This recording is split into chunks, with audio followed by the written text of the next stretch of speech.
Hey everybody, how you doing? Glad to have you here. My name is Keith Barker, and we just had a quiz on Sunday at 11 a.m. Pacific time. And what I did is I took that recording and then I edited it down. So if you're watching the recording of this, it's a lot quicker. Here's a quick breakdown of how it'll run.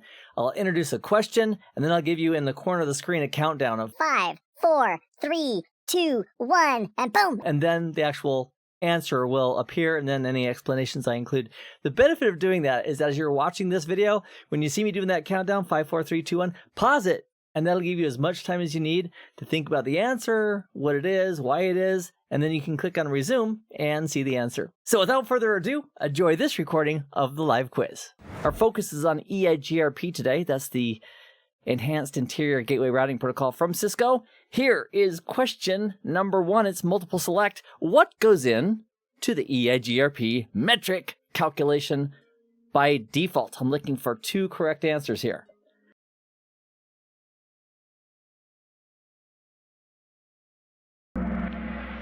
All right, bandwidth and delay are the 2 major components that go into the algorithm for this composite metric that EIGRP generates. Fantastic. Here's question number 2. It is double points, no pressure. EIGRP just learned 2 internal routes to the same network. Which one will it use?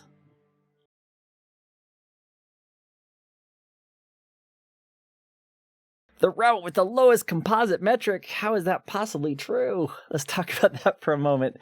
So let's imagine this is router 1, and router 1's happy because it's running EIGRP, a dynamic routing protocol, which is really a distance vector routing protocol that keeps track of its immediately connected neighbors. So R1 is here. It just learned 2 routes about the same network. Let's say it learned about, let's say R2 and R3, and let's say R4. There we go.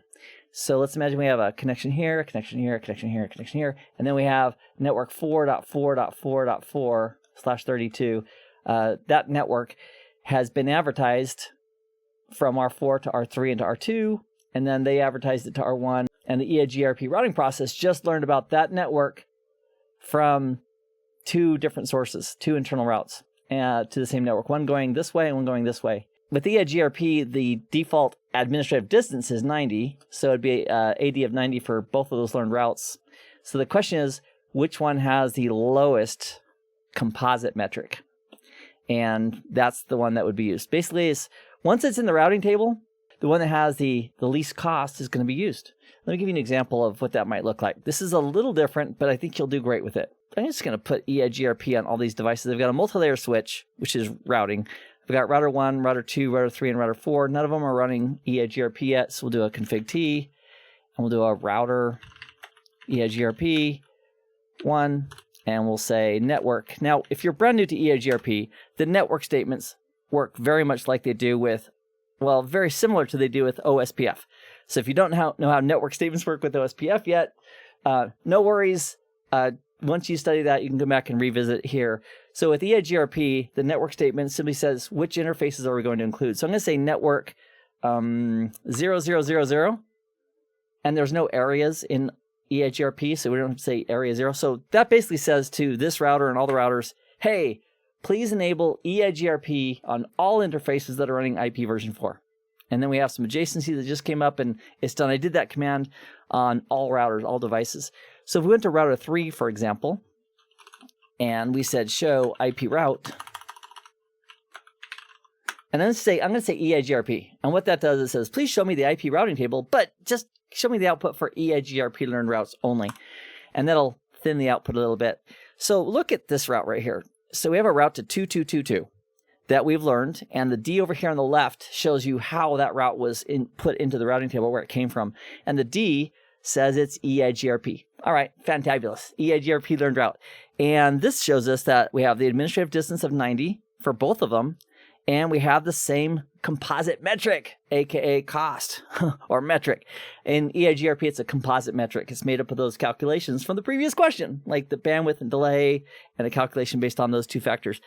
And because they're equal cost, the metric is the same, the composite metric. These are equal cost routes, and it's going to use both of those routes. But what's happening also behind the scenes is that there's a third route that is possible, and it's not showing up in the routing table because it didn't have as good of a cost as these two. These two had the lowest cost. If we do this is a command you probably won't need for CCNA, but it's good to know just to see what's going on behind the scenes at show. Let's see, IP, EIGRP, topology. And let's just take a look at that 222 route right there. So this is showing you from think of it like the database for EIGRP. Here it says, okay, for the network 2222, I've got 2 successors. Spoiler alert, here's a giveaway for another question coming up. A successor route is a winning route. That means it got into the routing table. Not only did the router learn about that route, but it put it in the routing table as a winner. So if you see the word successor all by itself or successor route, just think that's a winning route. And so it says for 2222 with a 32-bit mask, I've got 2 successors. And they are, and also it says the feasible distance is 131,072. Feasible distance is another fun word, fun set of words. And here's what it means. Feasible distance equals cost or metric. Or in the case of EIGRP, the composite metric. So if it says 131,072 right here, when we do a show IP route, in fact, let's just scroll up and do that real quick. Hide that for a moment. 131,072. Remember that for a moment. Look at this. Look at that value right there for the metric. 131,072.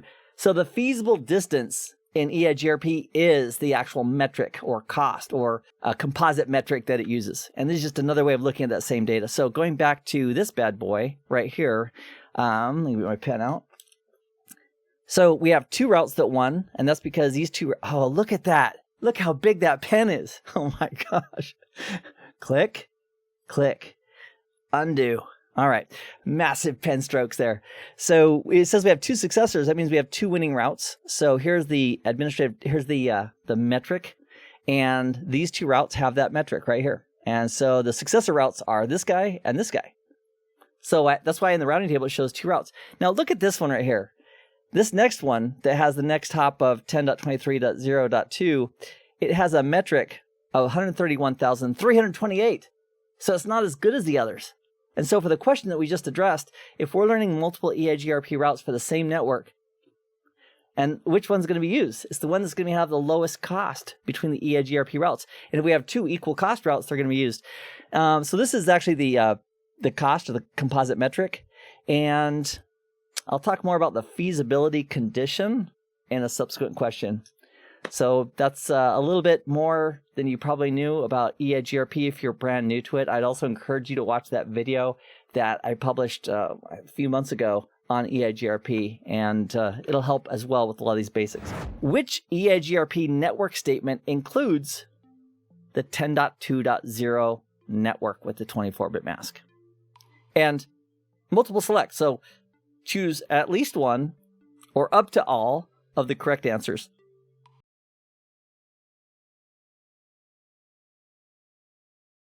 The big reveal, don't hate me. All these are valid for EIGRP. Let's talk about why for a moment. With EIGRP, we'd go into router configuration just by saying router space, EIGRP space, and then we'd have an AS number. So if we're using autonomous system number 1, all the routers would need to use AS number 1, so they would be willing to neighbor up and participate as part of EIGRP. There's also an option called named EIGRP, which goes beyond the scope of what I want to talk about today. But router EIGRP, that puts us into router configuration mode. Let me change my pen just a little bit. And then what we do is specify a network statement. Now, a network statement is a lot like telling the router, hey, listen, match any interfaces you have based on this part of an IP address. And if it matches, include those interfaces inside of EIGRP. So let's go ahead and take a router. We'll call this router 6, and it's got an interface. We'll call it gig 0/0. And on that interface, it has the address of 10.2.0.50, and that's with a 24-bit mask. All right, so if you're new to subnetting, new to IP addressing, come see me in Subnet Saturdays. It's 11 videos long. You'll be an expert at doing IP addressing and subnetting in no time just by following that playlist here on the YouTube channel. Okay, so on this interface, if we wanted to, which is what this question is, how do we include 10.2.0? So his host address is .50 on this network. if we did a network statement of this, let's start with the easy ones here. Let's start with this one. This green one is a wildcard for EIGRP. It basically says any interfaces running IP version 4, include those. Just every single one. In OSPF, we do 0000 and then a wildcard mask of 255, 255, 255, 255. But we don't need to here with EIGRP. That's a wildcard that says everything. So that would cover 10.2.0 and any other IPv4 interfaces that were configured on R6. All right, let's go to this one right here. Network 10.000. If we just typed in network 10.0.0, it says, oh, that's a class A address. And so I'm just going to pay attention to the first octet, the 10, and any interfaces I have that start with 10, I'm going to include inside of EIGRP. And that also would be true if we said 10.9.3.0 or something crazy. Because it's a class A address, it wouldn't even care by default about those last 3 octets. It would just say, I don't care. Class A, it would just match on the 10. So that would include 10.2. So that's why this color here is true. This one here, network 10.2.0.0 with a wildcard mask saying, I don't care about the last octet. Because we included the wildcard mask, it basically says, I don't care what that last octet is. Any interfaces that begin with 10.2.0, including gig 00, is going to be included in EIGRP. And that's why that one's true. And then this over here is network 10.0.0.0 with a wildcard mask saying, I don't care about the last 3 octets. So the wildcard masking piece works just like that does with OSPF, except there's some shortcuts, right? Like with network 0.0.0 and network 10.0.0, where we don't have to include a wildcard mask at all, and EIGRP will interpret it based on the class of address it is, or if it's all zeros, saying all interfaces. Nice work, everybody. Question 4 of 9. Here you go. Which routing protocol can do unequal cost load balancing?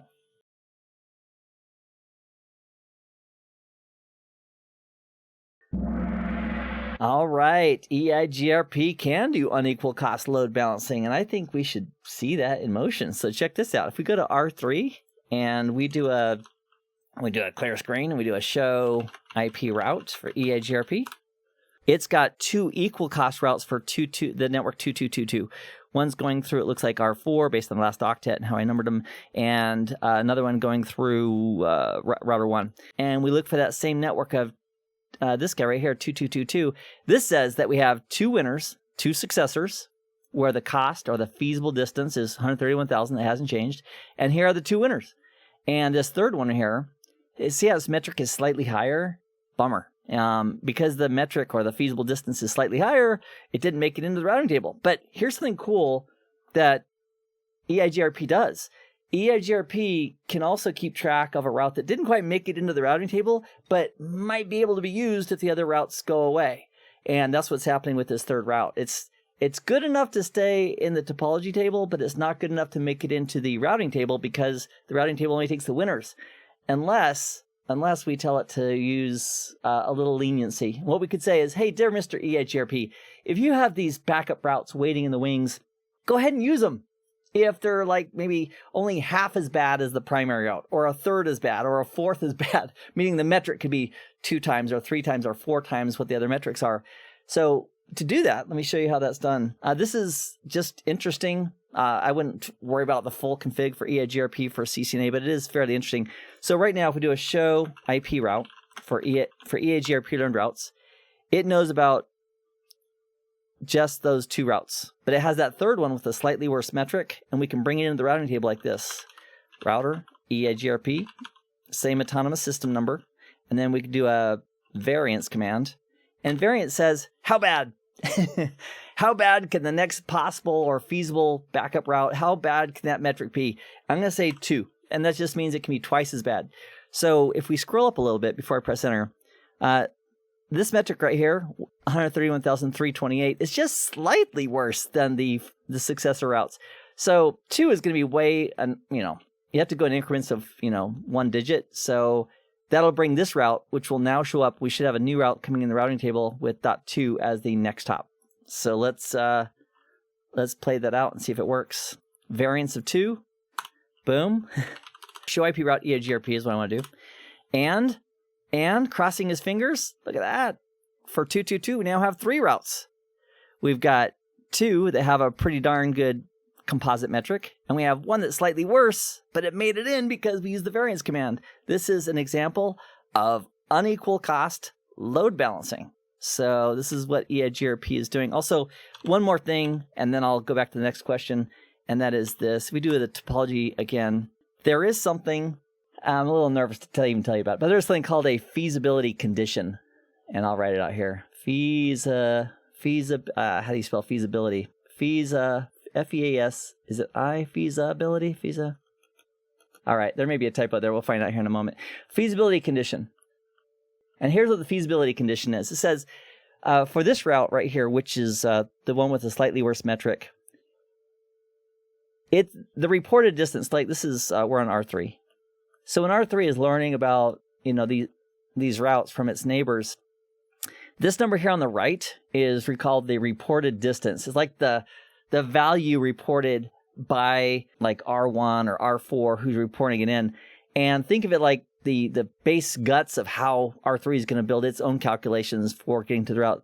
The short story is that the feasibility condition is that for this feasible successor, which was what it was called before we made it in the routing table, for a feasible successor means a route that could be used and could be put in the routing table. The advertised or reported distance right here that it learned from the neighbor has to be less than the current feasible distance. So the current metric is 131,000. The reported distance from the neighbor is 128,000, which is less. And that's why this is showing up in the routing, or this is why it's showing up as a feasible successor route. And then with the variance command, we kicked it over the edge and said, hey, bring it to the party. So that's probably more. I wouldn't worry about memorizing feasibility condition yet, but when you get to CCNP level, you'll be glad that you did. And there are some terms coming up like feasible successor, feasibility condition, and successor that we've had a chance to discuss, which will be important to you. Absolutely, yes. Oh my gosh, it is great to have everybody in the house. Love it. All right, let's continue on. This is question 5 of 9. What is a feasible successor? And these are randomized. So even though I just talked about that a moment ago, I wasn't sure what order it would come up in.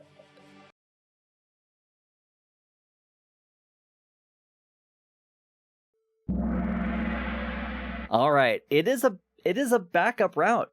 So unless we're playing the variance game, the feasible successor is the route that's not quite as good as the successor routes, but it's feasible.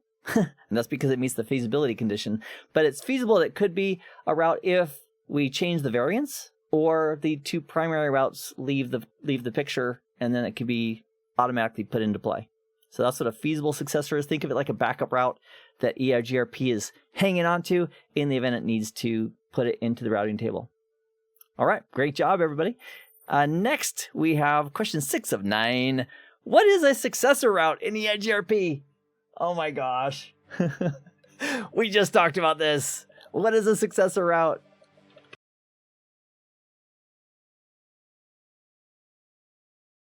All right, great job. It's the winning route. It's the route that wins. And so if we do a show IP EIGRP topology, it's going to show us how many successor routes we have. And then we should see those same exact routes in the routing table. In fact, let's take a quick peek just to confirm. Okay, so I've got 3 routes to 2222. So we do a show IP EIGRP topology. It should show 3 successor routes. And that's because we did the variance command and we're taking in this little slightly less than perfect metric and bringing them in. But if we did this and we went to router, EIGRP, autonomous system 1, and said no variance, that goes back to the default. So a variance of 1 effectively. We can verify that with show IP protocols. And I think it's going to be here. Yeah, right there. So this is the output of show IP protocols. So there's the variance. There's the network statement. And if we do a show IP EIGRP topology, we should have for 2222. Look at that. Now we have 2 successors. That means 2 routes that made it into the routing table. And this guy is showing up here is now what's called a feasible successor. It's feasible. He could be used if the other 2 better routes go away, or if we have variance that's greater than 1, which is currently the default. All right. Here we go. Question 7 of 9. Multiple select, double points. No pressure. Here it is. R1 learned the route to 4440/24 via all these protocols. Which of the following are true? I'm looking for 2 correct answers.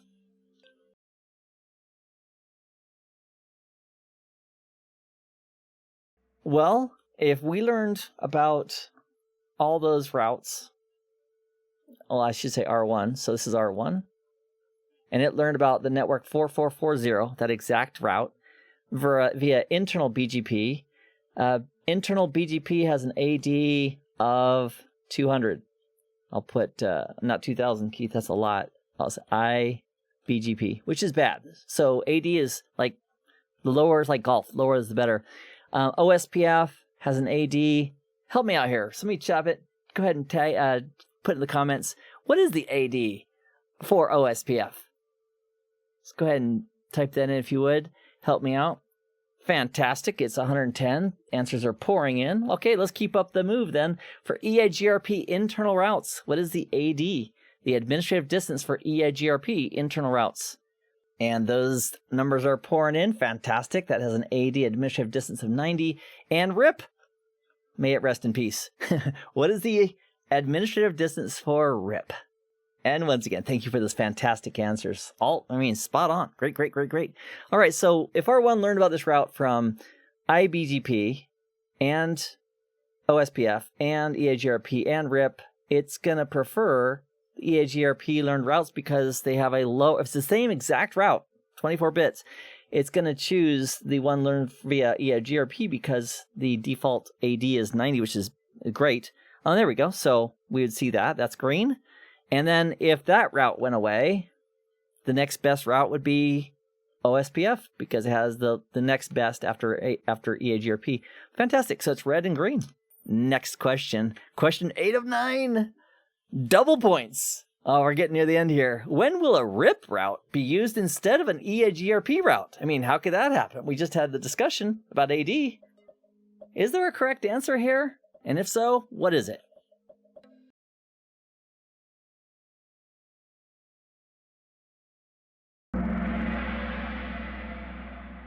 All right. When it's a longer match is absolutely true. And what I mean by that is something like this. If we'll take router 1, we'll pick on him again. If in router 1's router table has a route, an EIGRP learned route to 10.10.10.0/24, fantastic. And then it has a RIP learned route to 10.10.10. Say 0/25, those are 2 different routes. However, if a packet is being forwarded to 10.10.10. Let's say something less than 128. How about 50? There we go. 10.10.10.50 matches both of these routes, right? I mean, this one, we'll call this route A and route B. They both would work, but this is a longer match. So they're both in the routing table because they're different networks. As far as the length is concerned. And the RIP route would be used because it's a longer match. So once the routing table is established, it's always the longest match. And here's our final question. Which of the following is not an EIGRP term? I'm looking for one answer here. Fastest correct answer gets the most points for this question. No pressure.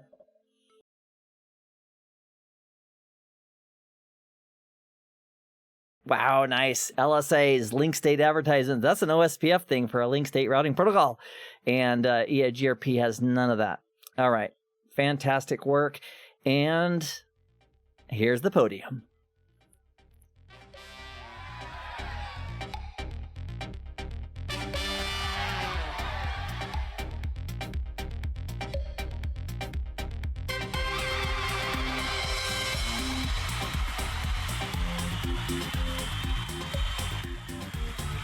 All right, great job to everybody. If I could get a little bit... Oh, look, this is great. This is the most difficult question out of all 9 questions I think we had. Which EIGRP network statement includes 10.2.0.0? That was the hardest one. That bodes very, very well for a lot of people. Now, as a whole, we did like 46%. But this was the toughest question, which is great stuff. Also, if you could take a moment and give me your feedback, that'd be great. I appreciate that. And then what I'd like to do is I will edit all of this up and put on the edited version so it's nice and tight. And if you want to go back and review it later, you can. And let me take a few minutes right now and answer any questions that you might have. I want to focus on CCNA.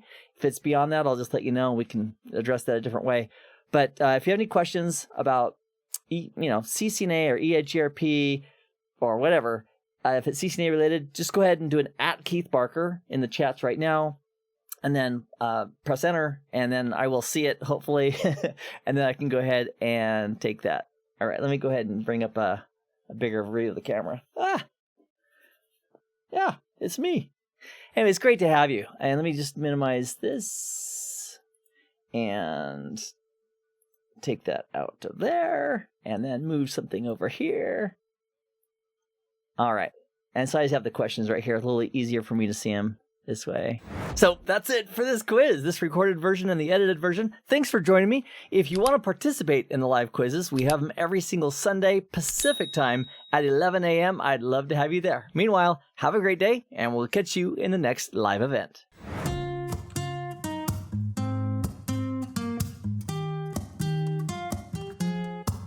I'm out of reasons, I'm out of rhyme, but I'll only tell you that I'm out of time. I'm sick of love songs, I'm tired of this, and I wanna tell you straight.